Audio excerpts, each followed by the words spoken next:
آقا کریم کا انداز تکلم انتہائی سادہ، عام فہم، سلیس، نکھرا ہوا، شستہ، اور جو اہم چیز ہوتی 3 مرتبہ دہرا کے بیان کرنے کا انداز، لیکن اس کے باوجود بھی کسی خارجی سبب سے، کسی وجہ سے، کسی کو اس کی مزید تفصیل چاہیے یا کوئی سمجھ نہیں پایا تو وہ اٹھ کے عرض کرتا رائنا یا رسول اللہ، حضور ہماری رعایت کر دیجئے، یعنی یہ مسئلہ شرعی ہمیں سمجھ میں نہیں آیا یا یہ مسئلہ مزید اس کی تفصیل چاہیے، تو آقا کریم علیہ السلام دوبارہ ارشاد فرما دیتے، سے بارہ ارشاد کر دیتے۔ مکے میں یا بندہ پکا مومن تھا یا پکا کافر تھا، منافقت مکے میں نہیں تھی۔ جب حضور علیہ السلام مدینے میں تشریف لائے تو منافقت کا بھی آغاز ہو گیا، تو وہ بھی حضور کی مجلسوں میں بیٹھتے، اور جب صحابہ پوچھتے رائنا یا رسول اللہ، حضور ہماری رعایت کیجئے، تو وہ بھی اپنی زبان کو تھوڑا سا بل دے کر کے رائنا کو رائی نہ پڑھتے، لینم بِأَلْسِنَتِهِمْ، اپنی زبان کو تھوڑا سا مروڑ کے۔ تو یہ لغت یہود میں گالی تھی، یا رائی عربی میں چرواہے کو کہتے، تو رائینا کا مطلب پھر یہ ہوا۔ تو وہ اس طرح بظاہر وہ مسئلہ پوچھ رہے ہوتے، لیکن وہ اندر کا جو خبث تھا اس کا اظہار کر رہے ہوتے۔ حضرت سعد بن معاذ رضی اللہ تعالی عنہ لغت یہود سے واقف تھے۔ آپ یہودیوں کے پاس گئے اور ان لوگوں سے کہا کہ اگر آج کے بعد تم نے میرے رسول کے لیے رائینا کا لفظ بولا تو میں تمہاری گردن کاٹ دوں گا۔ تو انہوں نے کہا کہ یہ لفظ آپ بھی تو بولتے ہو۔ تو حضرت سعد حضور کی خدمت میں آئے اور دل میں تھا کہ عرض کروں حضور صحابہ کو یہ لفظ کہنے سے روک دیں، کوئی متبادل لفظ دے دیں۔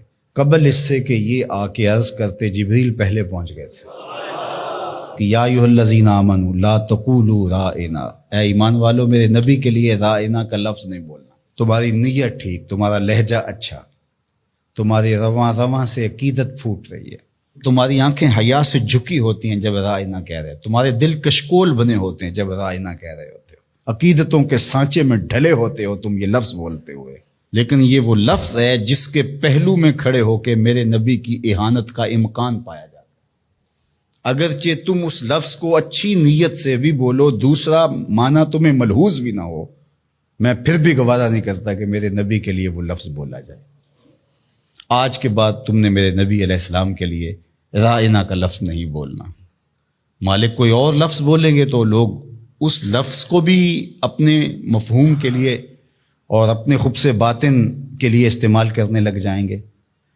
تو کہا نہیں، اس کا متبادل ایسا لفظ دے رہا ہوں، قیامت تو آ سکتی ہے، کسی منافق کی بولی نہیں ہو سکتی۔ وہ لفظ کیا ہے؟ وَقُولُ انظُرْنَا، عرض کرو آقا ہم پہ نظر کرم کیجئے۔ وَقُولُ انظُرْنَا، حضور بس ایک نظر کر چھوڑو، سارے مسئلے حل ہو جائے۔ اور ابو ہریرہ نے کہا کہ انی اسمع منک حدیثا کثیرا، بڑی حدیثیں سنتا ہوں حضور، یاد نہیں رہتی، کوئی نظر کرم کیجئے۔ فرمایا ابسط رداک یا ابا، اچھا پھر چادر بچھاؤ۔ تو انہوں نے چادر بچھائی تو حضور نے ایسے فضا سے کچھ لیا اور ایسے ڈال دیا، کہا اس کو سمیٹو اور سینے سے جوڑ لو، کہا اس کے بعد میں نہیں کبھی بھولا۔ یہ ہے وہ انظرنا کا حقیقی مفہوم۔ تو اللہ اس لفظ کو بھی گوارا نہیں کرتا۔ یہ محبوب علیہ السلام کی چوکھٹ کا ادب ہے کہ جو ایسا ذو معنی لفظ ہو، اس کا ایک معنی صحیح ہو، ایک معنی اس کا غلط ہو، بولنے والا صحیح لفظ صحیح نیت سے بول رہا ہو تو کہا نہیں، میرے محبوب کے لیے یہ لفظ نہ بولو۔ اللہ اکبر۔ تو یہ حضور کا ادب ہے جو حضور کے حقوق میں سے ہے۔ ادب کو ملحوظ رکھنے والوں نے تو کمال ہی کر دی۔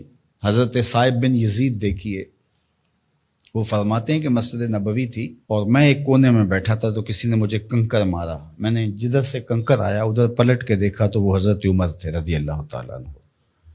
تو میں اٹھ کے ان کے پاس چلا گیا، تو وہ فرمانے لگے وہ جو 2 لوگ باتیں کر رہے ہیں ان کو ذرا بلا کے لاؤ۔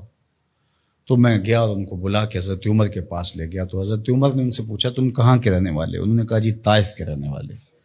تو حضرت عمر فرمانے لگے تم اگر اس شہر کے رہنے والے ہوتے میں تمہیں سزا دیتا، تم بلند آواز سے بول رہے ہو، جانتے نہیں یہ مسجد رسول اللہ کی ہے۔ ادب سے کھایا، تمہاری آواز بھی اونچی نہیں ہونی چاہیے۔ اور یہ حضور کی حیات طیبہ میں بھی اور روضہ رسول پر بھی یہ ادب امت کے اوپر لازم ہے۔ مجھے بڑا دکھ ہوتا ہے جب وہاں جا کے لوگ بدتمیزیاں کرتے ہیں۔ لے سانس بھی آہستہ کے دربار نبی، یہ حضور کی چوکھٹ ہے۔ امام مالک نے 40 سال تک حضور کے روضہ انور کے قریب بیٹھ کے درس حدیث دیا ہے، اور 40 سال میں ایک بار بھی ایسا نہیں ہوا کتاب کے ورق کے پلٹنے کی آواز بھی پیدا ہونے دی۔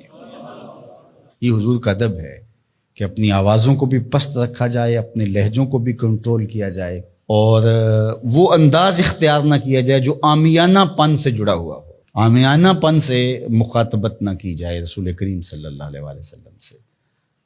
یہاں لفظ بھی تولنے پڑتے ہیں۔